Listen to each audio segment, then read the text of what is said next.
Magandang umaga, mga kababayan. Kilig to the bones na naman ang mga viewers ni Kalingap Rab sa tuwing may moment si Carla at Jomar. Nito nga lang nakaraang araw ay gumawa pa sila ng mala teleserye na skit para sa love team nila Jomar at Carla, kung saan hahanapin ni Jomar si Carla. Pag nakita na niya, ay may iwan silang dalawa para mag-usap at makilala pa ang isa't isa. Marami na nga talagang nag-aabang ng mga pakilig lines at banat ni Jomar kay Carla, kaya di na nakakapagtaka na mayroon na silang opisyal na fans club, ang Team Jomcar. Lingid pa nga ito sa kaalaman ni Kuya Rab, kaya nagulat siya nang mabanggit ito ni Carla sa kanyang mga pinasasalamatan.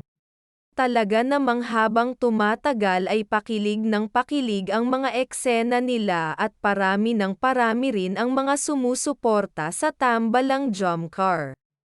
Nang silipin ko ang comment section, makikita ang mainit na pagsuporta ng mga viewers sa mala teleseryeng tambalan nila Jomar at Carla.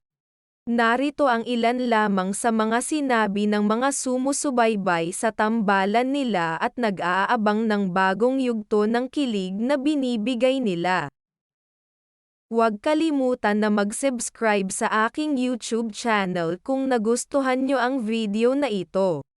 Patuloy rin po natin suportahan ang YouTube channel ni Kalingap Rab para marami pa silang matulungang nangangailangan tulad ng pamilya ni Carla. Maraming salamat mga kababayan sa panunood.